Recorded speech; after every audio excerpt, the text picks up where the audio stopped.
Sejam bem-vindos a mais uma edição do programa Conversa Fiada, o espaço onde os extremos se encontram e as ideias se confrontam. Edição de número 10 do nosso programa aqui, mais uma tarde de debates. Hoje o Lion não veio, mas segunda-feira ele estará aqui com a gente. Vou cortar o ponto dele, viu? Você precisa trazer um atestado, Lion. Mas segunda-feira ele estará aqui conosco. Muito boa tarde, professor.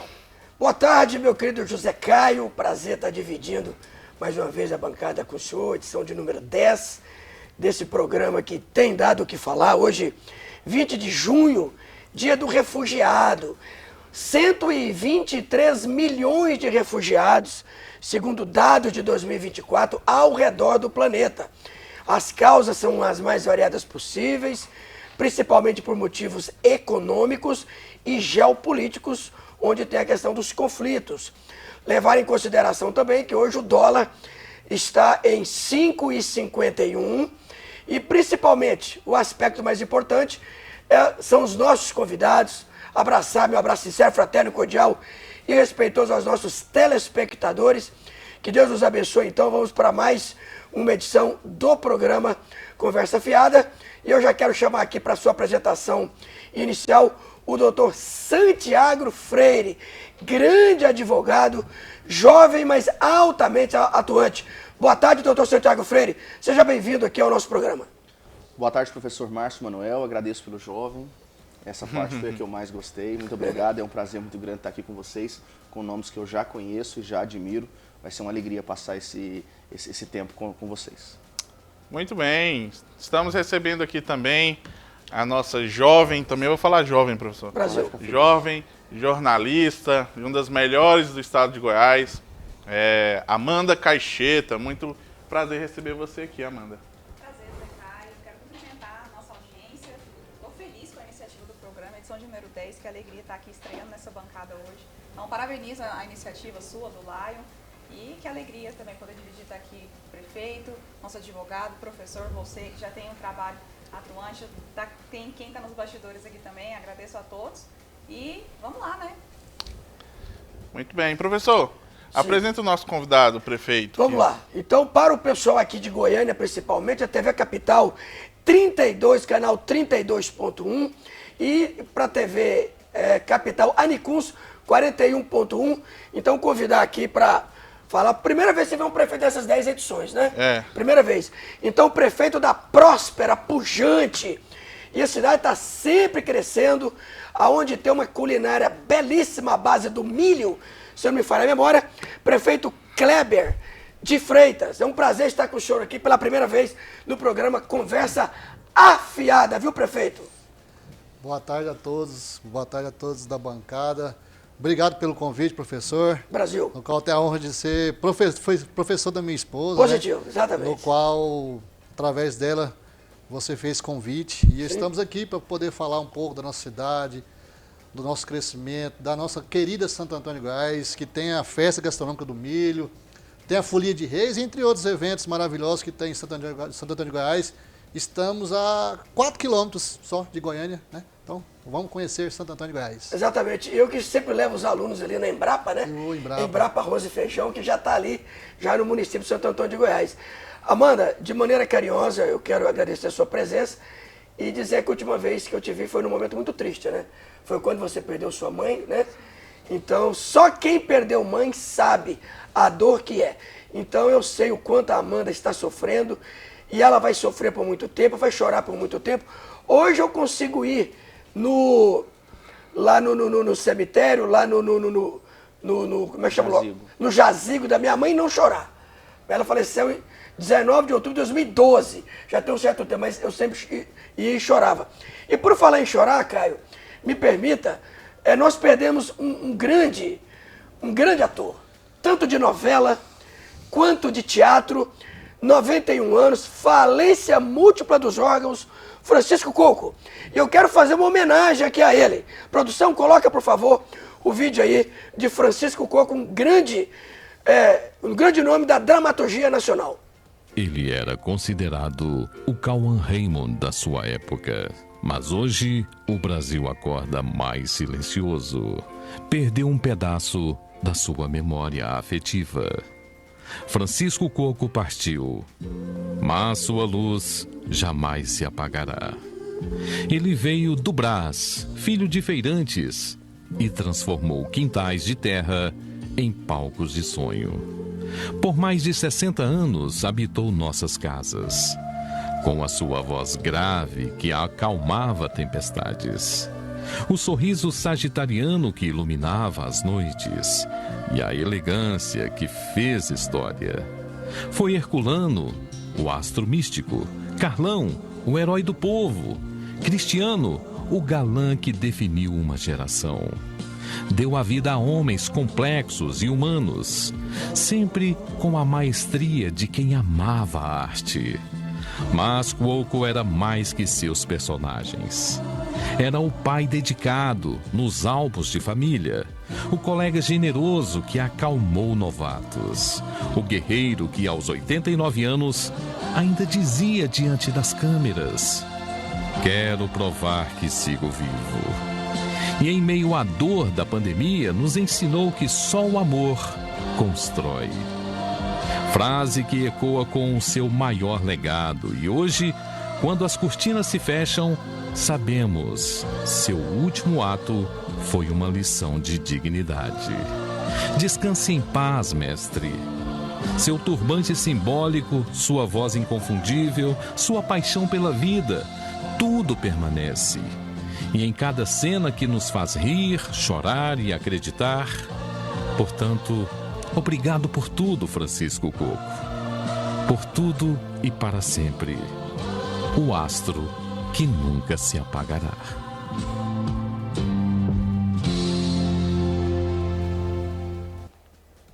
E a Muito voz linda, bem, hein? muito bem. Voz linda do Cid Moreira do Cerrado. Sabe quem é ele? Mandar um abraço pra ele, né? Mandar um abraço Wesley pra ele. Soutinho, bonita homenagem, Wesley parabéns Soutinho. aí. É muito triste, né? A gente vê. Tudo chega ao fim, né, professor? Exatamente. Então, Wesley Soutinho, parabéns pela homenagem, belíssima voz. Que Deus te abençoe sempre, viu, Wesley? Você está no nosso coração. Muito bem, muito bem. Vamos para a primeira pauta. Pode colocar aí na tela. É um assunto, professor, que me Sim. deixou assim intrigado essa semana e eu não posso deixar de falar dele, que é prisão do coronel Marcelo Câmara, tá lá, obstrução de justiça ou perseguição. O ministro Alexandre de Moraes mandou prender ex-assessor de Bolsonaro, coronel Marcelo Costa Câmara, por descumprir medidas cautelares em tentar obter via advogado detalhes sigilosos da delação de Mauro Cid. O que me chamou a atenção é que Moraes também abriu inquérito contra o advogado Eduardo Cuntes por suposta obstrução de justiça. Isso que me chamou a atenção, o doutor Santiago Freire. Há um assunto muito grave você abrir uma investigação contra um advogado que está ali atuando no seu exercício da sua função. Ou eu estou errado, o senhor não concorda comigo? Em relação à prisão do... me remete Coronel Câmara. Me remete à patente dele, coronel, né? Isso. O coronel Câmara, ele estava na chamada liberdade provisória, né? Uma liberdade condicionada. Ele foi colocado em liberdade graças ao atendimento de alguns requisitos. Isso acontece todo dia na justiça brasileira, com centenas e centenas, milhares de pessoas diariamente. A grande maioria dessas limitações são não frequentar bares, prostíbulos, etc., se recolher em casa a partir das 19 horas e finais de semana, não praticar novos crimes, obviamente. Então são as exigências mais comuns. E todo advogado deve alertar o seu cliente que a sua liberdade ela é condicionada. O que quer dizer isso? Se você infringir qualquer uma dessas regras, você volta para a prisão. Eu chamaria até um despreparo muito grande desse réu, né? Ou da defesa dele. Ele confessou numa petição direcionada ao Alexandre de Moraes que ele conversou, que ele dialogou com o Mauro Cid. Aqui é o famoso você quebrar o casco do barco que você está para deixar que a pessoa que você não gosta morra afogado, mas você esquece que você está no mesmo barco, né? Com o objetivo de prejudicar o Mauro Cid, ele comunicou para o juiz do processo, que é o Alexandre de Moraes, que ele teve conversas com o Mauro Cid. O problema é que quando ele faz isso, ele está se auto-incriminando, porque uma das condições da liberdade condicionada dele era justamente não ter contato com outros réus. Nessa mesma petição, ele confessa que o fez via Instagram. Outra norma que ele infringiu, porque na decisão judicial estava muito claro que ele não poderia acessar a rede social, e o Instagram, óbvio, é uma rede social. Então ele acabou confessando os motivos pelos quais ele agora perde essa liberdade provisória. Então, independente de paixões, tecnicamente falando, o juiz do processo, que é o ministro Alexandre de Moraes, seguiu os critérios do artigo 312 e 313 do Código de Processo Penal. Uma pessoa estava em liberdade condicional mediante condições. Por isso chama liberdade condicional, porque ela está fixada a condições. Ele desrespeitou essas condições, volta para a cadeia. Essa é a regra do processo penal. Ponto. Agora, o Alexandre de Moraes envolveu um advogado nisso, um advogado no exercício da sua profissão, né? Você dizer que um advogado era a ponte para essa comunicação entre réus, eu particularmente acho que o ministro está adentrando num campo perigoso, porque a OAB já se mostrou suficientemente poderosa, e aí eu tenho muita admiração e muito respeito por essa instituição e tenho orgulho de fazer parte dela. A OAB, como diferente de qualquer outra profissão desse país, ela defende os seus membros mesmo. O Conselho de Medicina não defende os médicos como a OAB defende os advogados. Os jornalistas, e aí eu peço desculpa aqui para os jornalistas presentes, mas eu acho essa classe super desunida, né?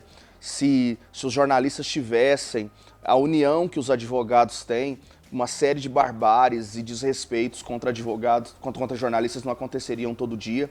Então, é por esse motivo, é pela força institucional da OAB que eu entendo que o Alexandre de Moraes devia recuar quando o assunto é perseguir algum advogado. Só para você entender aqui, o doutor Santiago Freire já desenhou muito bem a situação, mas só para você entender que Marcelo Câmara ele foi assessor próximo de Bolsonaro e hoje é réu nessa trama golpista. Só que o que acontece? Pessoas ventilaram aí nas redes sociais também de que essas medidas cautelares, inclusive citadas pelo doutor, elas foram impostas depois que as conversas nas redes sociais foram feitas ali entre o réu e o delator, né? E também feita, aliás, pelo advogado do então réu agora, Coronel Marcelo Câmara. E aí a defesa reagiu, né? Eu ainda não vi nenhuma manifestação da OAB, mas eu pergunto para Amanda, prender o coronel foi justiça ou é uso político do Poder Judicial? Bom, Caio, para responder essa pergunta a gente tem que trazer à tona algumas informações. Você já esclareceu bem para a audiência que se trata de um coronel do Exército Brasileiro que foi um assessor especial de Jair Bolsonaro no exercício da presidência. E a gente tem visto uma série de pessoas que têm sido alvos de investigações de métodos questionáveis simplesmente por serem próximas de Jair Bolsonaro, por terem exercido algum cargo ou simplesmente por serem citadas num suposto processo de uma trama supostamente golpista. Eu preciso falar supostamente que a gente está vivendo num regime de censura, onde se você fizer qualquer acusação, a depender do lado que você faz, você pode trazer um problema para a sua vida. O doutor Santiago trouxe muito bem aqui a questão da OAB, que acho que teve até um período que aqui a própria OAB do Estado de Goiás se manifestou em relação às decisões do ministro Alexandre de Moraes, porque a OAB, no exercício da sua função, os advogados contribuem ali para isso, é uma instituição séria, né? Apesar que a gente está vivendo num país onde as próprias instituições elas têm deixado a desejar, e se tratando aqui de pessoas que ocupam os cargos para trazer o nome a essa instituição, a gente está vendo, por exemplo, o próprio Supremo Tribunal Federal, que coloca em xeque ali outra instituição, a OAB, quando não o Congresso Nacional. Ele usurpa funções de outros poderes ali, mas trazendo para a função da OAB. Como a gente comentou, teve até uma manifestação da OAB do Estado de Goiás. Então, ou seja, é uma instituição que não está inerte, que não está observando o fato e simplesmente deixando para lá. Eu trouxe umas dúvidas aqui, e respondendo a sua pergunta, Caio, sim, eu acho que não deixa de ser o uso político, porque a gente está falando de uma prisão preventiva. Existem critérios para isso. A pessoa, ela descumpre algumas medidas, ela coloca em risco ali determinada situação, e eu te pergunto, quais riscos? Aí eu não questiono aqui com relação a coisas que ele pode ter ou não descumprido, mas quais riscos essa pessoa ofereceu para se colocar numa situação ali de merecer uma prisão preventiva? Aí eu faço uma pergunta aqui, os nossos advogados talvez possam nos responder melhor, e são dúvidas reais. Eu sou jornalista, eu não sou do jurídico, então são dúvidas que talvez a audiência, vê tanto o termo jurídico, doutor Santiago, professor, prefeito, vê esse tanto de termo jurídico, a gente acaba ficando um pouco confuso. Mas então eu pergunto para vocês, tem alguns indícios de erros processuais nessa situação de prisão preventiva do Marcelo Câmara. A primeira delas, violação de prerrogativas. A segunda, fundamentação legal duvidosa.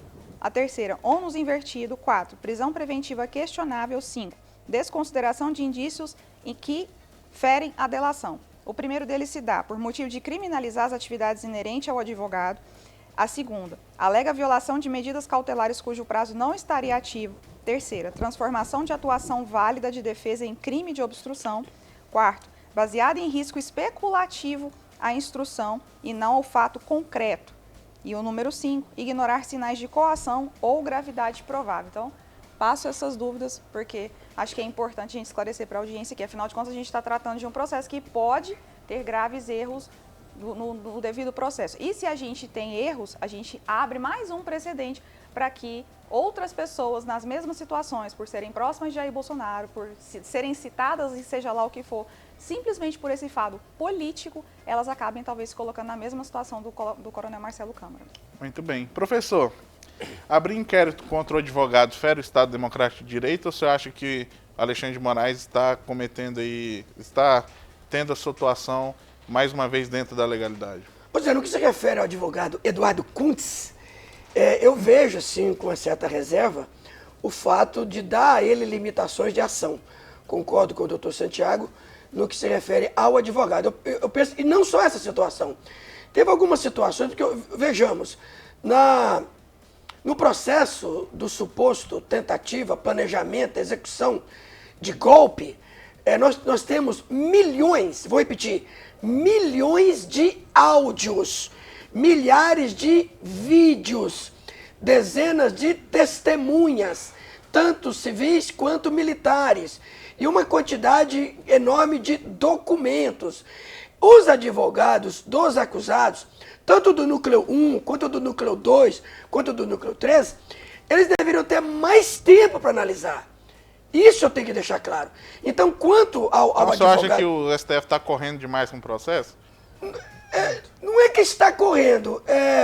Tem algumas situações, por exemplo, vai ter uma cariação prevista, parece que para segunda-feira, se não me falha a memória.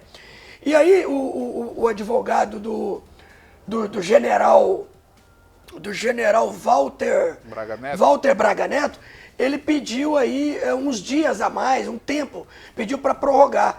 Eu acho que pelo menos uma semana poderia ter prorrogado. E mais tempo para os advogados desses núcleos, advogado dos acusados desses núcleos, terem acesso a mais provas de áudio, de vídeo, etc. Então, também poderia ter. Agora, no caso aí do coronel Câmara, o Marcelo da Costa Câmara, esse aí não tem jeito. Tudo que foi limitado a ele, ele usurpou. Tudo que disse para ele que não poderia fazer, ele fez. Com qual objetivo? Objetivo de beneficiar quem? De facilitar quem? Então, eu acho que o ministro do Supremo Tribunal Federal, Alexandre de Moraes, ele poderia ter pego mais leve no que se refere ao doutor Eduardo Kuntz, que é advogado do coronel Câmara. Agora, quando o coronel Câmara, não. Aí eu diria que é batom na cueca, não tem como negar. Beneficiar, professor, será mesmo que ele está tentando beneficiar alguém ou ele está tentando demonstrar que essa delação do Cid não se sustenta? O que o senhor acha, prefeito? É uma discussão ampla, né? Escutei o nosso advogado, no qual tenho um respeito muito grande pela ordem, ele mostrou que ele infringiu todas as regras e voltou a ser preso preventivamente, né? Já a nossa companheira lá, jornalista, ela mostrou vários fatos também que levam a mostrar que supostamente pode ter sido anteriormente. Então, assim, muitos diz, não diz, mas eu penso que a prisão foi correta e que agora a OAB, pela sua força, tem que respaldar também o advogado que está no seu exercício, né? O advogado está no exercício da função e ele tem direito de... Doutor, mas olha só, o senhor terminou? Sim. Terminou? Doutor, mas olha só, a situação, eu acho que ela está se agravando muito. E a OAB até o momento não se manifestou. E eu acredito que não só Isso também nesse não passou processo, da hora, né? né? Não passou da hora ainda. Tanto que nós estamos falando sobre isso. É. Mas, assim, eu acredito que o ministro Alexandre de Moraes ele tem cometido algumas ilegalidades ao longo não só desse processo, como em outros. O senhor não acha que a OAB ela já deveria ter se manifestado há muito tempo e ter procurado uma resolução para esses casos que não só... Esse não é o primeiro advogado que Alexandre de Moraes está indo para cima. O que o senhor acha? Que a OAB ela não tem que ser mais incisiva?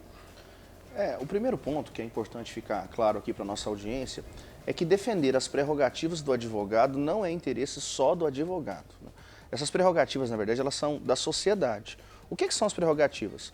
É uma lei federal que traz a lista de direitos que um advogado tem. Esse assunto não interessa só aos advogados, porque esses advogados, todos eles, estou falando de uma forma geral, não especificamente desse processo, estão em defesa da sociedade. Então é por isso que esse assunto interessa a todo mundo. O presidente da Ordem dos Advogados do Brasil, Seção Goiás, Rafael Lara Martins, ele deu um show, na minha avaliação, em defesa da advocacia nos últimos dias, quando foi absolutamente combativo com um delegado, né, que violou, delegado aqui do estado de Goiás, que violou as prerrogativas da advocacia. Assistindo a fala do Rafael Lara Martins, atual presidente aqui de Goiás, eu senti muito orgulho de fazer parte da OAB e senti muita confiança em um presidente que realmente lutou por nós. E eu falo isso sem ter vínculo político nenhum com ele, porque, enfim, não faço parte da OAB no momento, não ocupo cargo nenhum, só realmente valorizando o trabalho dessa ordem. Em nível federal, eu tenho a mesma satisfação, eu não tenho algo a queixar da OAB, não. Eu entendo que todas as vezes que as prerrogativas de um advogado foram violadas, eu entendo que a OAB foi enérgica, tanto em nível estadual, aqui em Goiás, quanto em nível federal, lá em Brasília e nos tribunais superiores. Portanto, eu estou aguardando, e como diz o professor Márcio Manuel, ainda está em tempo da OAB se manifestar em relação a esse assunto. Não sei não, meu professor, doutor, tenho visto aí Alexandre de Moraes há muito tempo, desde 2019. Ele tem cometido muitas ilegalidades e eu também, que sou advogado, às vezes não me sinto representado pela OAB justamente porque eu acredito que a OAB tem sido leniente.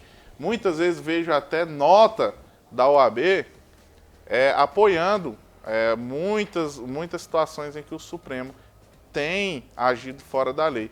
E há muito tempo, né, Amanda? O STF está agindo fora da lei, ou eu estou errado? Bom, no meu ponto de vista, de uma simples jornalista, totalmente fora do campo jurídico aqui, sim. Por que eu digo que é uma análise simples de uma pessoa fora do direito? Porque eu me encontro aqui, Caio, na mesma posição de quem acompanha o programa agora, prefeito, que é alguém que assiste uma série de sistemas jurídicos, uma série de palavras que às vezes fogem do nosso vocabulário comum e fica se perguntando, meu Deus, mas o que essas pessoas estão falando? Então, o que eu posso dizer para quem acompanha o programa?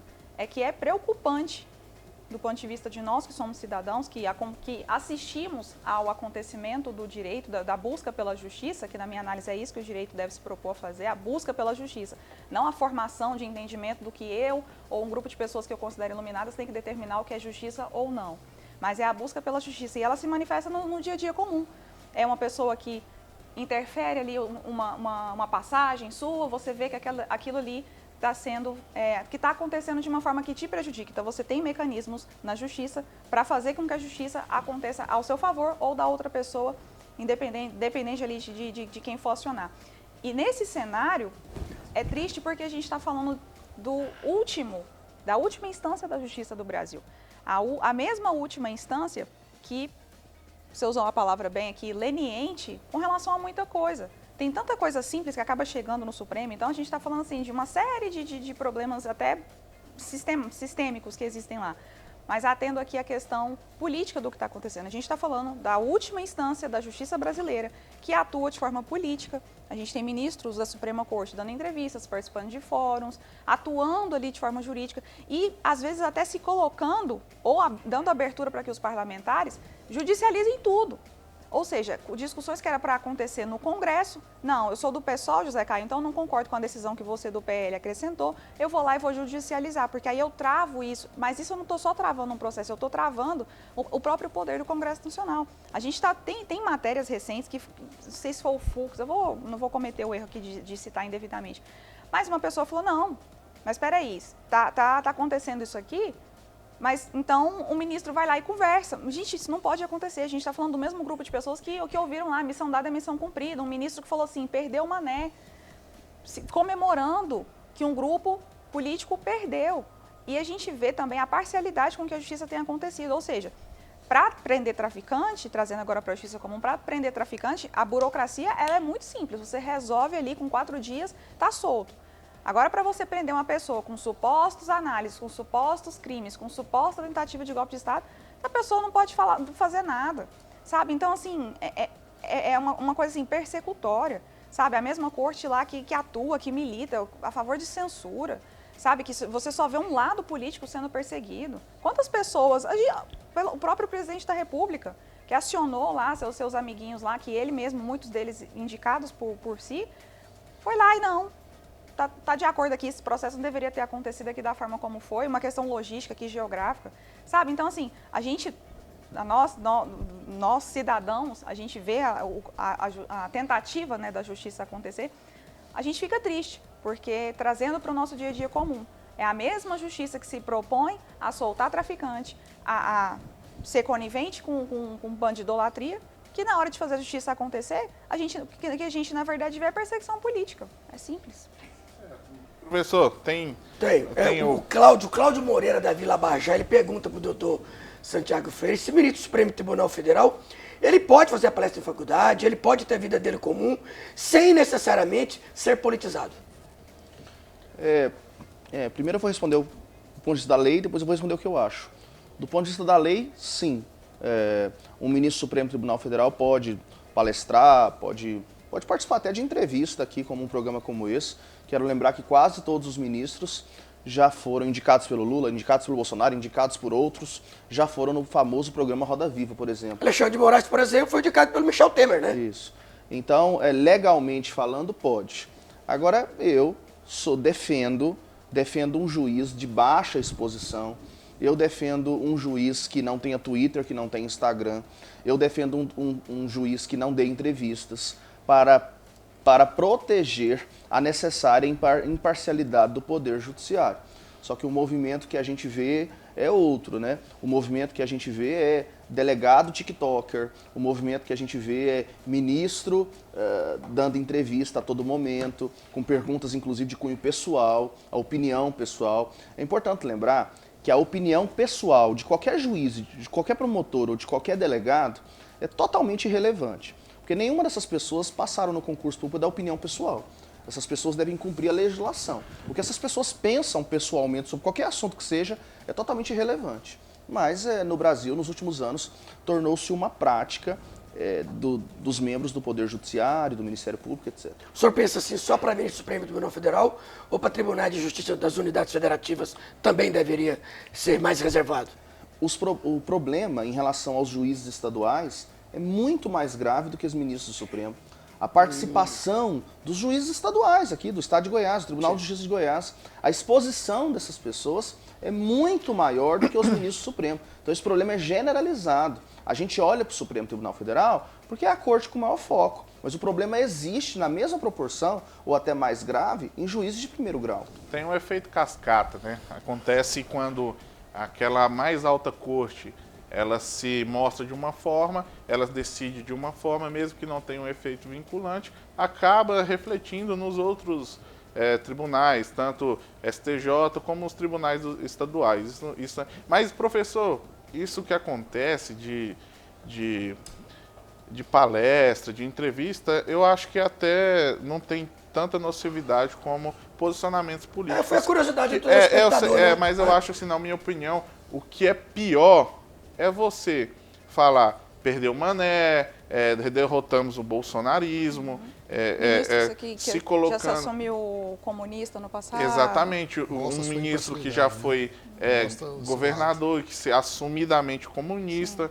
Eu acho que isso é muito ruim Que para foi a advogado coxa. pessoal do presidente da República. Exatamente, não é isso, prefeito? Eu estou errado? O senhor acha Não, que eu estou está errado? totalmente certo. Até o caso do delegado TikToker, que eu não acompanhei muito, mas o senhor me explicou. Teve uma ação rápida da OAB, mas não teve uma ação rápida. Agora vocês estão esperando a OAB a manifestar sobre o advogado. Então, muitas coisas rápidas para um e lentas para hoje, né?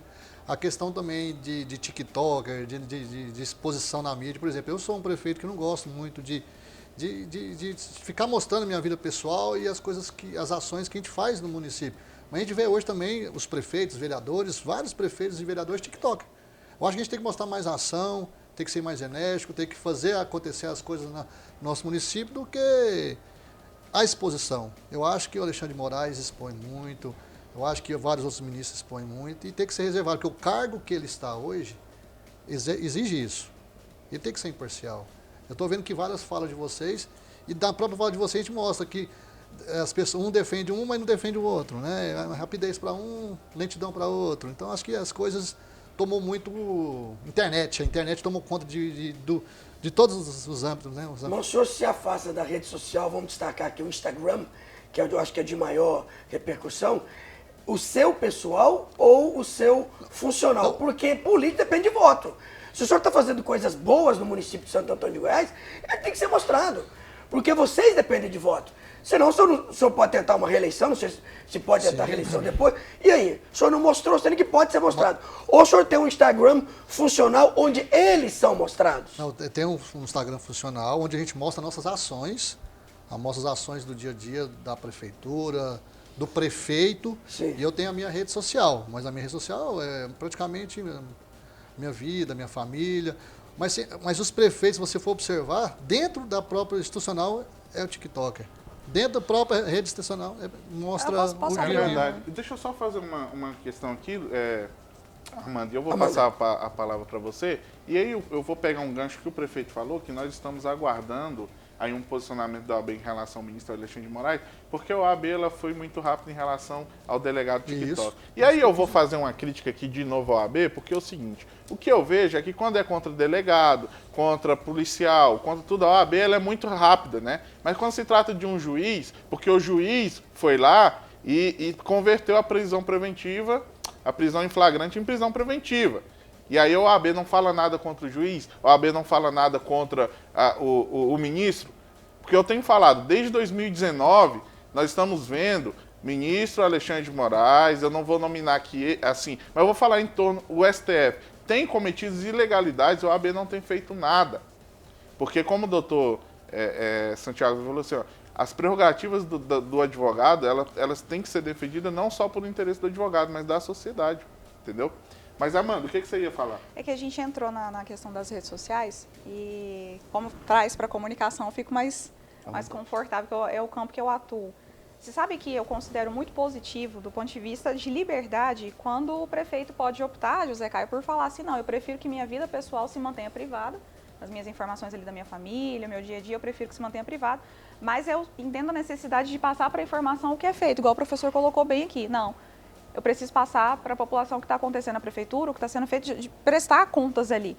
E é tão positivo e grande, se a gente for analisar, que antigamente teria todo um processo de você contratar mídia, aquela coisa, aí você abre precedente para corrupção, de você pagar mais para um que tem um viés mais parecido com o seu, e agora não. Para pensar que tem uma pessoa lá em Santo Antônio do Descoberto, a cidade? Goiás, Santo Antônio de Goiás. Santo Antônio de Goiás, que tem a opção agora de ir lá no Instagram da prefeitura, depois a gente pede para o senhor fazer já o comercial do Instagram. Com certeza. Tem a possibilidade de ir lá no Instagram da prefeitura e falar, prefeito, olha, tá com um buraco aqui na minha rua X. Sim. E isso é tão positivo que aí, volto para a questão jurídica, a gente tem que se preocupar demais quando tem um grupo político em parceria com muitos ministros da Suprema Corte do Brasil, da mais alta Corte da Justiça do Brasil, que defendem a regulação desses meios democráticos de comunicação, onde a população tem total liberdade de ir lá. Não, prefeito, olha, está acontecendo isso aqui na cidade. Prefeito, eu preciso que o senhor atue. Prefeito, ó, da minha opinião, isso aqui poderia ter sido feito. E a prefeitura, de forma institucional, ou o próprio prefeito, se ele assim se dispor a fazê-lo. Lá no seu perfil pessoal, olha, a verdade dos fatos é essa e essa e essa. Vocês percebem a positividade que é de você ter essa troca de informação em tempo real? Você não precisa de nenhum órgão regulador para isso. Eu sei que a gente acaba trazendo um pouco aqui para a questão de censura e tudo, mas é que é um assunto tão urgente e me preocupa muito. O doutor Santiago comentou aqui sobre a unidade dos profissionais da advocacia, dos advogados em geral, com relação ao AB. E, de fato, o jornalista não tem isso. Mas sabe por que eu acredito que não dá para ter, doutor Santiago? A primeira coisa o jornalista, é uma crítica que eu sempre faço. Muitos deles se veem como detentores da verdade. Alguém contou para eles aquela história de que jornalista é o quarto poder da República, e eles realmente acreditam naquilo. Então, tem uma classe militante que é muito difícil. E o que mais me preocupa é que é justamente essa classe militante que são os primeiros a comemorarem, por exemplo, a decisão lá do Supremo Tribunal para regulamentação de rede social. E aí temos um ministro usando de exemplo para fazer essa regulação acontecer no Brasil, o regime chinês, um regime censor, que censura, que controla o que você pode pregar em igreja, que controla o material didático que você pode usar na sala de aula ou com o seu filho. E aí tem jornalista que defende isso. Olha, sinceramente não dá. Se a gente quer falar de liberdade, quer falar dos devidos processos acontecendo, eu acredito que o primeiro ponto é você dar o espaço e não interferir no processo onde a população tem voz para se expressar. E as redes sociais são o campo principal onde essa situação pode acontecer. Muito bem. A gente vai chamar um intervalo. Quando a gente retornar, vai ter aí a opinião do nosso telespectador. Até agora.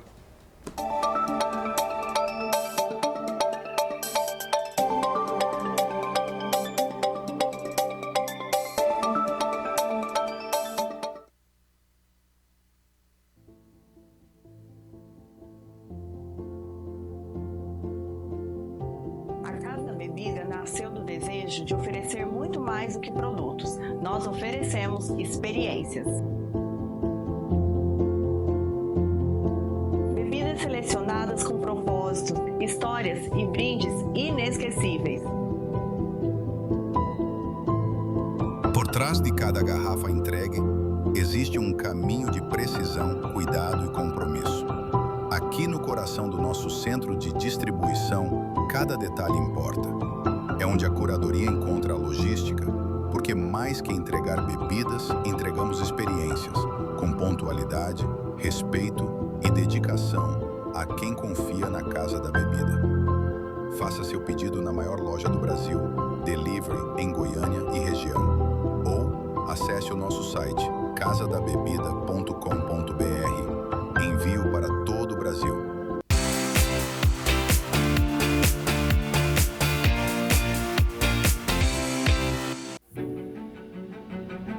Por trás de cada rótulo, existe um processo guiado por rigor, cuidado e excelência. Aqui, no nosso centro de distribuição, cada garrafa percorre um caminho de curadoria, onde qualidade não é apenas um compromisso, é um padrão. Do armazenamento ao transporte, tudo é pensado para preservar aromas, histórias e experiências. Porque mais do que bebidas, nós entregamos momentos, brindes e memórias que atravessam gerações. Casa da Bebida. Seleção que chega até você com excelência, pontualidade e todo o nosso cuidado.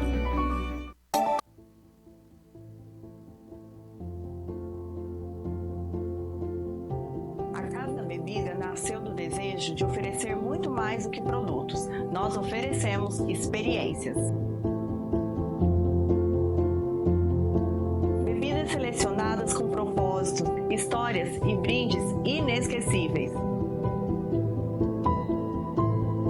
Por trás de cada garrafa entregue, existe um caminho de precisão, cuidado e compromisso.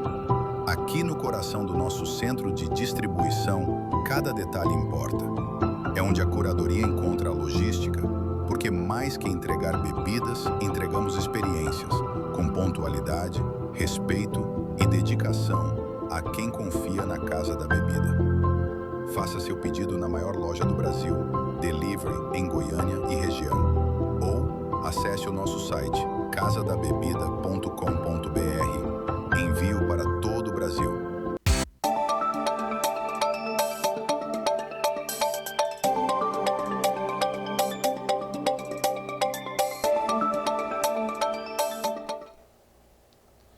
Estamos de volta aqui no programa Conversa Fiada, o espaço onde os extremos se encontram e as ideias se confrontam. Professor, Sim. Tem opinião do telespectador? Tem. E para você que ainda não mandou sua mensagem, tá aí na tela, a produção vai colocar.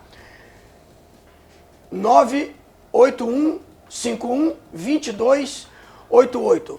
Sônia Maria, lá do Aruanã 3, ela disse o seguinte, que tentou seguir Alexandre de Moraes no Instagram, não tem, bem como não tem os outros 10 ministros do Supremo Tribunal Federal. Pergunta para o senhor, doutor Santiago. Então ela foi bloqueada. Pois é. Porque todos Ele têm. tinha Tem? Twitter. Gilmar Mendes tem. O ministro O Alexandre de Moraes, também tem? depois da rixa dele com Cancelou. Elon Musk, Ela disse que não tem. ele Saiu do apagou a Twitter, mas conta ele dele tinha do Twitter. X. O Gilmar Mendes, por exemplo, Não, tem. é, o Mas do Gilmar Instagram Mendes tem. Do Era Instagram muito tem. bom o O Twitter. Gilmar Mendes Era tem, muito bom o deixa eu Twitter lembrar dele. aqui de cabeça. O Barroso tem. José Dias Toffoli. Eu acho que o Dias Toffoli não tem. Dias Pois é. Toffoli é muito discreto. E eu penso que o Alexandre de Moraes também não tem. Ele não tem porque apagou depois da briga dele com Ele Elon tinha Musk. Twitter, era muito bom. Você via os comentários, que aquela Não, mas interação que eu falei, era um a pessoal Sônia Maria sentando a disse ripa do nele. Instagram apenas. Ela tentou tá. segui-lo. Eu tá, tentei aqui entendi. também, não Ah, consegui. não tem, ó. Não, eles são, Instagram do eles são Alexandre Moraes. usuários do Twitter atualmente X. No Instagram eu não me lembro. Ela mesmo. falou Instagram, ela se ateve O ao Gilmar Instagram. Mendes tem Instagram, me lembrei aqui agora. Instagram ele tem, né? Tem. É, O Barroso também tem Mendes Instagram, também me lembrei acho que aqui ele é agora. empresário, né? Acho que ele tem algumas empresas. Ele é dono Sócio. de uma instituição de ensino muito forte lá em Brasília, né, que tem mestrado, doutorado, eu mesmo cursei um mestrado lá. Ele atua nesse campo empresarial, coisa que também é discutível, né, do ponto de vista ético. Se juiz pode ser empresário, pode ter empresa. Como E ele o é caso sócio da dele. CBF? Isso, eu ia te perguntar agora. Isso eu não sei dizer. O pessoal tá falando. Mas isso aí deixa pra lá. Né? Eu quero dizer- Eu não disse nada, viu, ministro? Eu Ó, só isso tô aqui não é um brincando. programa fofocando, hein? Não é. Isso é.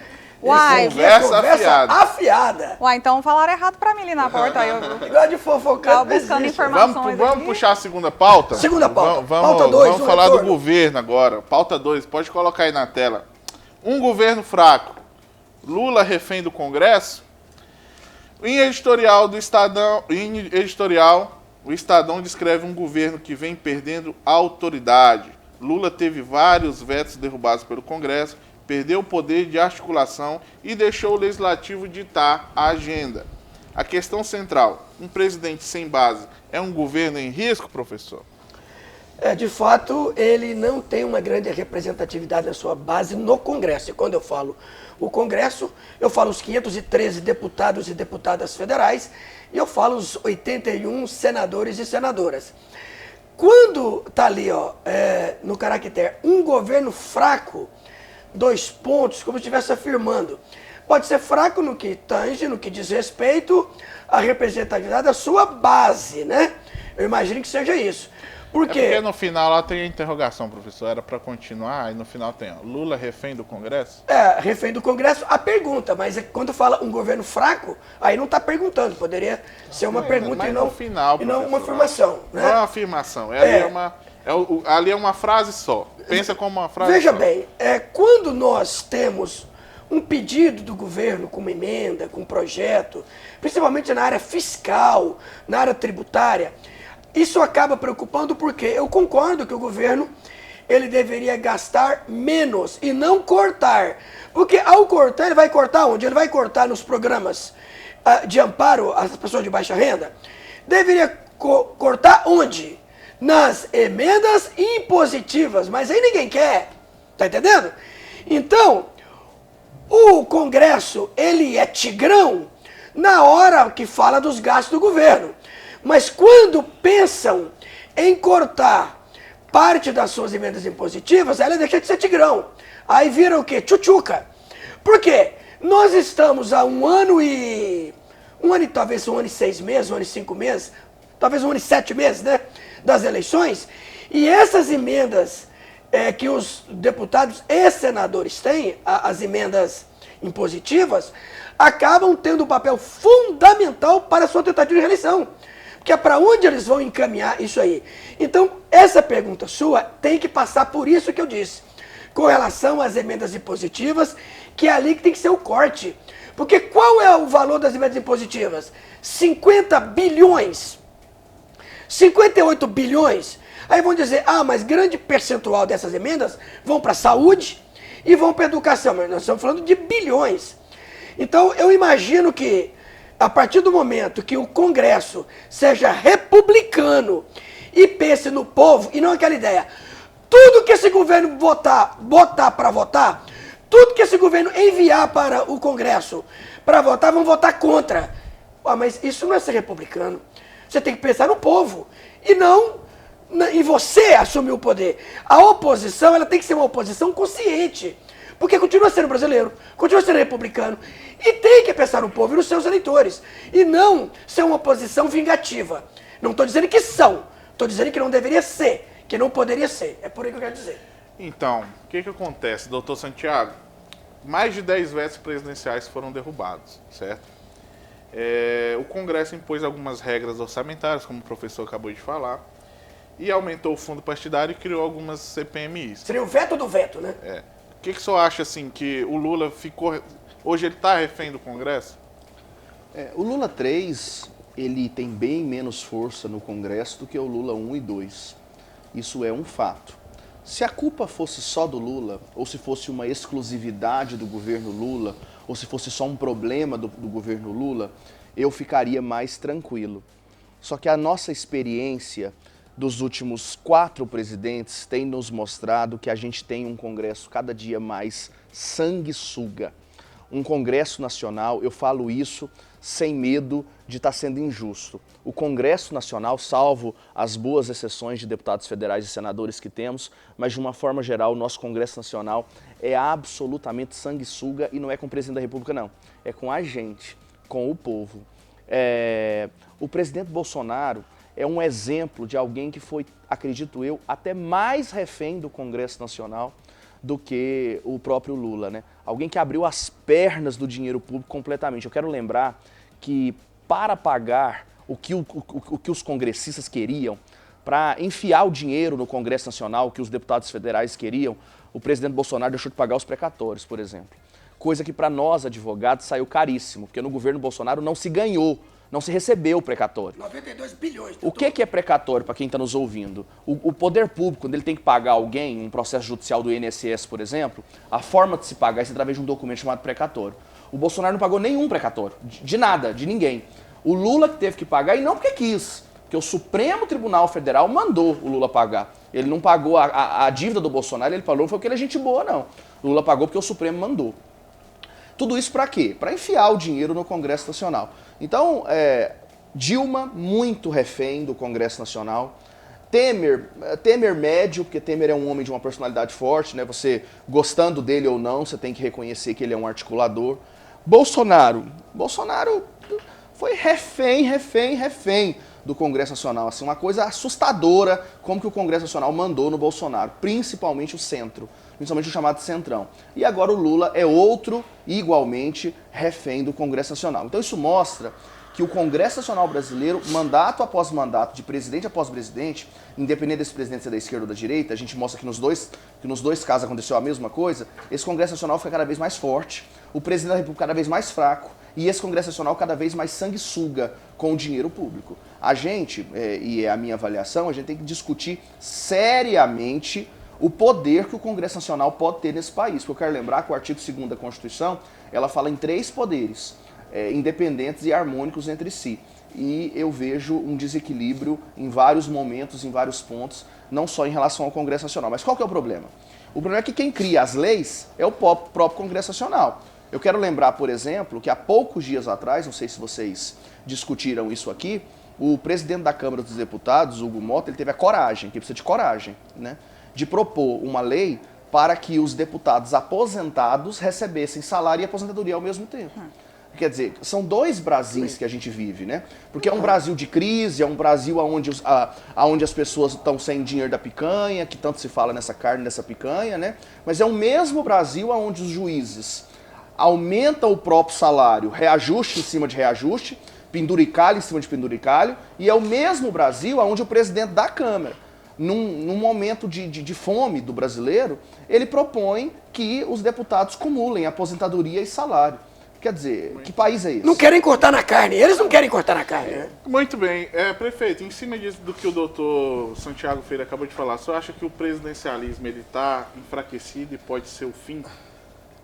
Eu não quero entrar nessa briga, mas essa briga prejudica principalmente os municípios no qual eu sou prefeito hoje, estou prefeito. As emendas, nosso município, ela depende e muito das emendas. Nossa arrecadação é pequena, nosso município ainda é um município de arrecadação baixa.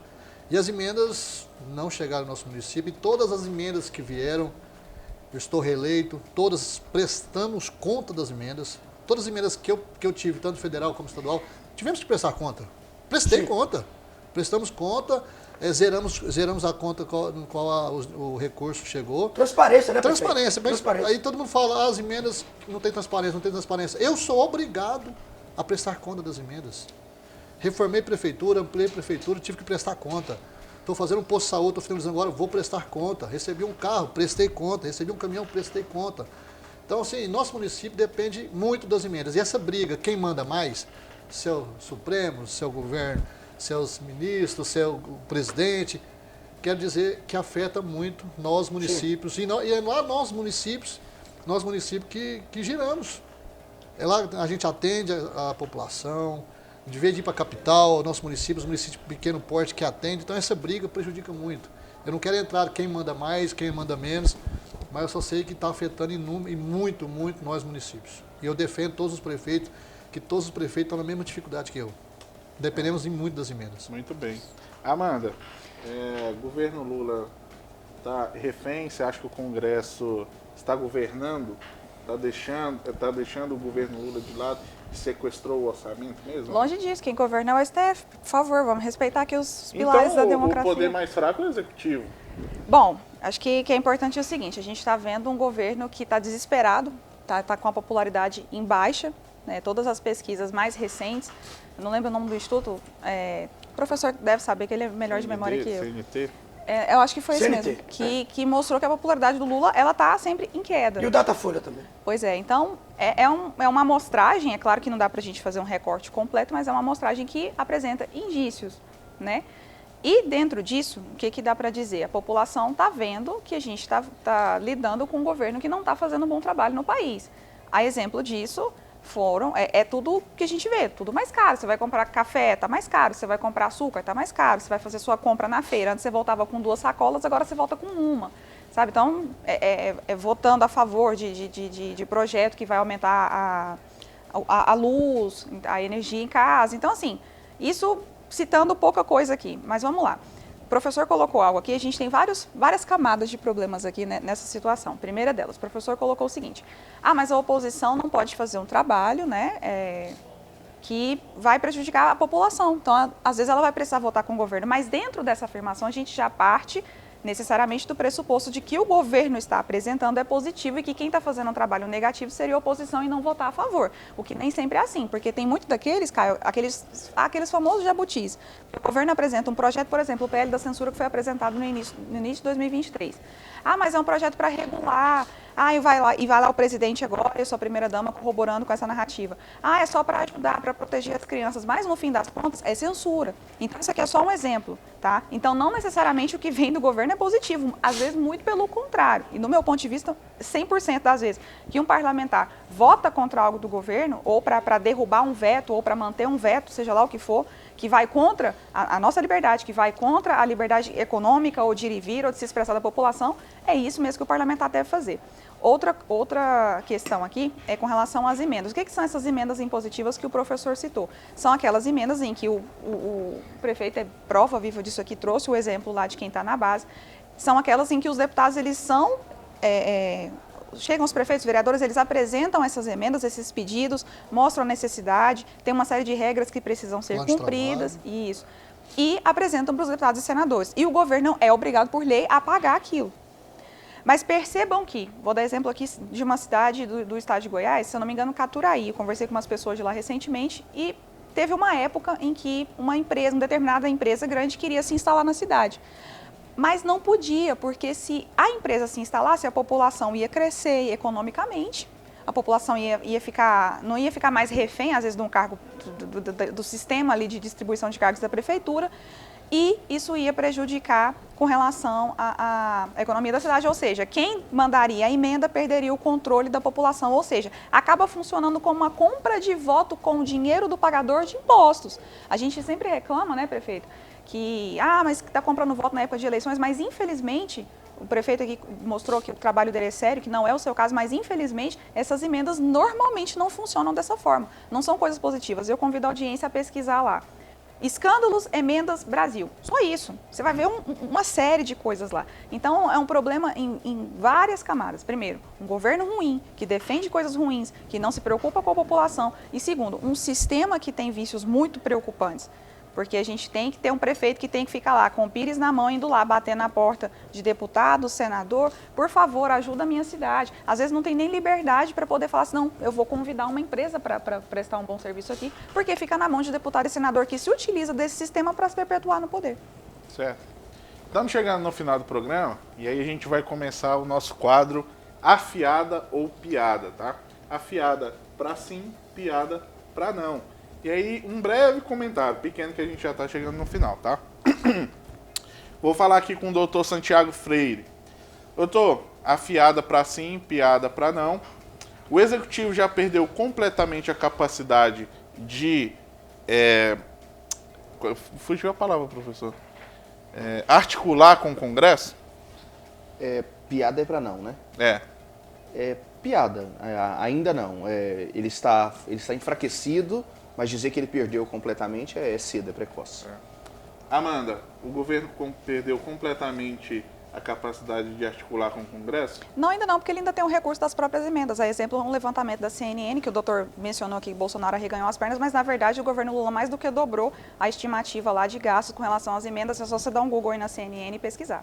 Então, piada. Piada. Prefeito, o governo perdeu completamente a capacidade de articulação com o Congresso? Não, piada. Afiada ou piada? Piada. Piada. Professor? É piada e eu quero dizer que quem vetou o veto do aumento da energia, quem votou a favor do aumento foi exatamente o Congresso. Inclusive o senhor Nicolas fez isso lá do Japão. Não. Se não me falha a memória, lá do Japão. Então, ele já estão invertendo. Votou a favor da manutenção do veto. Estão invertendo isso aí. Ele votou a favor da manutenção Se do a energia subir no Brasil, foi contra o que o presidente Lula quis. Ele votou a favor do veto. Eu vou pedir ao ao telespectador para dar uma olhada nisso aí. Eu também. também. Eu já sabia que eu ia inverter. Inclusive já foi gente da STF falou, pode ir lá que as redes sociais vão bombar que quem foi a favor do aumento foi o governo. E não foi exatamente o contrário. O Nicolas votou junto, votou com o governo, inclusive disse que errou, não foi? Não. Ele votou a favor, disse que errou, não foi da energia, não. Não, ele falou que foi daquele da... Ele votou a favor da manutenção do veto do Lula com relação ao aumento da energia. Não sei se é chikungunya. Da Zika. A Zika. Da Zika. Isso, da Zika. Votou pela manutenção do veto do governo. Da Zika, exatamente. Vamos lá. Não é a primeira vez que ele fala que errou, né? Ele tá precisando ler mais. Pois é. Ele fala que errou. Ele vê que fez besteira e fala que errou. Vamos lá. Vou começar com o senhor.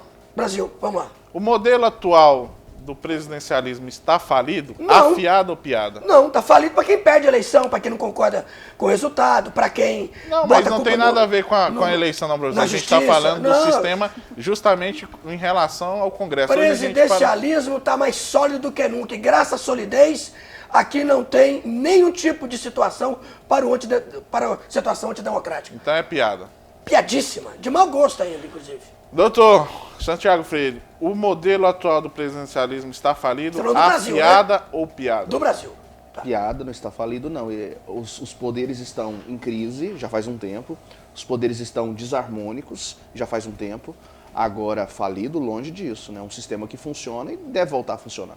Amanda, afiada ou piada? Rapidinho, que a gente só tem um minuto e meio. Afiada, quem manda no Brasil é o STF. Piada. Fez? Piada? Vamos lá, só pra a gente encerrar, tá? Lula está desgastado, afiada ou piada? Para a direita, ele está desgastado. Sim. Para a direita, sim. Doutor? Sim, ele está desgastado, afiado. Afiada. Tá desgastadíssimo. Piada. Chegando ao final, tá, gente? Muito obrigado por mais essa E oportunidade. as preferências? As preferências de quem? Café ou chá? Professor, só tem um minuto, a gente precisa dar tchau. É rapidinho. Vai lá. Café ou chá? Café, foi um prazer estar com vocês. Chamate gelado com limão e gelo. Café ou chá? Café, muito obrigada pela audiência. Prefeito? Café, até mais. Mas aí o pessoal pode dar um despedimento. Doutor Santiago, foi muito bom recebê-lo. O prazer foi meu. Que Você falou que o clima era bom e Falei ele é bom pro senhor mesmo. que era, né? ué. Muito agradável, foi um prazer estar aqui. Obrigado pela lembrança do meu nome. Amanda? Obrigada, Caio, pelo convite. Obrigada, doutor. Obrigada, prefeito. E obrigada ao professor Caio, a esposa dele está ali também, que estiveram lá no momento em que eu passei. Minha mãezinha faleceu. E a gente mostra que, assim, independente de lado político, tem horas que a fraternidade ela fala mais alto. Então, só agradecer publicamente essas pessoas que estão aqui conosco hoje. Até a próxima. Prefeito, foi um prazer recebê-lo. Espero que o senhor volte mais vezes. Obrigado, é só fazer o convite, estaremos aqui. presente. Professor? Muito obrigado a todos, Deus nos abençoe. Até segunda-feira, se assim Ele permitir. Fiquem com Deus. Ótimo fim de semana para todos os nossos telespectadores, para a produção e para todos vocês da bancada. Esse foi o Conversa Fiada. Até segunda-feira. E como o Lion diz, né? É sempre com gostinho de quero mais. Até segunda. Já terminou? Acabou.